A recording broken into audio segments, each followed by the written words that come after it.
Well, I choose representational politics as a way of giving back to my country. And because politics is so critical to nation building, forms the basis of our development.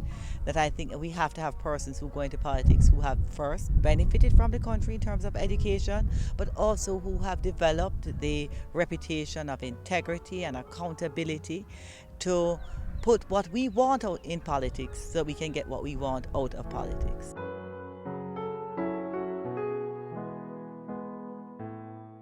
I have roots in Clarendon.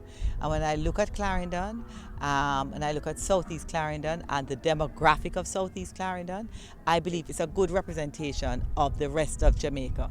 We have farmers, we have urban areas, we have deep rural areas, we have inner city areas. So we have the full makeup of the demographic of Jamaica. So when we talk about that mindset change, when we talk about moving ourselves from dependence to independence, this creates an opportunity where we can talk it through with all of Jamaica and not just one sector of Jamaica, because the dependence to independence in Jamaica, it's not about one set of people, it's not about poor people, it's not about rich people, it's not about middle class, it's about all of Jamaica, all of us. We have to make that transition if Jamaica is going to be the success that it can be. Essential to your individual interaction is love. People misunderstand this word sometimes. People talk about it as, oh, I love you and hug up. It includes that.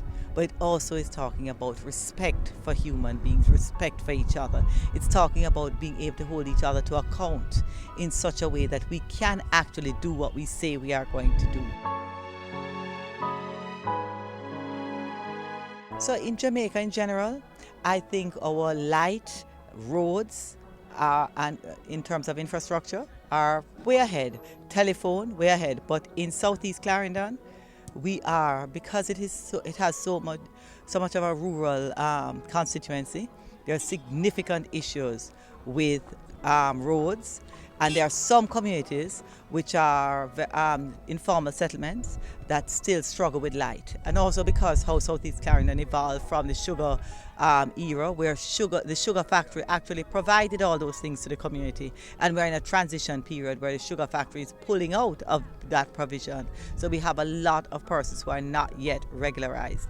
In terms of land titling is a big issue for South East Clarendon, and it's one that we must work on, where people get that ownership so that they can regularize in the light. Jamaica overall, water is a problem.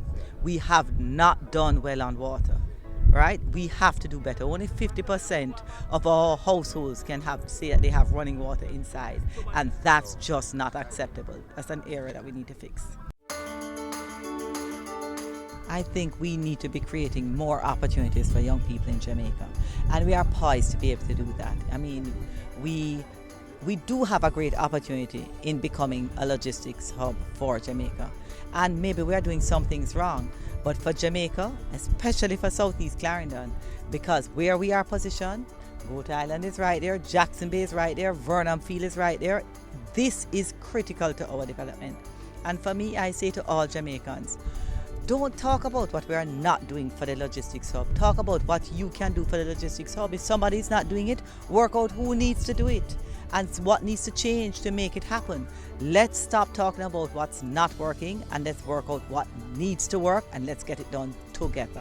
In politics, most times people start from a place of distrust. They distrust the individual who brings themselves to politics. And oftentimes I'm asked the question, can I trust you, or why should I trust you? And my answer is, so on the face of it, you can look at my track record and determine if you want to trust me or not. But you have to look at me, you have to listen to me, you have to understand me, you have to eyeball me and determine, am I a trustworthy person? What do you get from me? Am I being real with you or not? Right?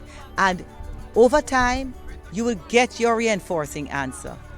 But trust is the beginning, where you make a choice to trust me. I choose to trust every individual that I am interacting with, especially here in South East Clarendon, because I'm trusting their intention. They come here because they want their community to be better. They come to me, their conversation, no matter what the conversation is, whether the conversation is begging a sheet of zinc, whether the conversation is, we want a football field, I know but they ultimately want their community to better. Look at me. I want Jamaica to be a better place. I want us to move from dependence to independence. I want us to be empowered so that we can be the place of choice to live, work, and raise our families.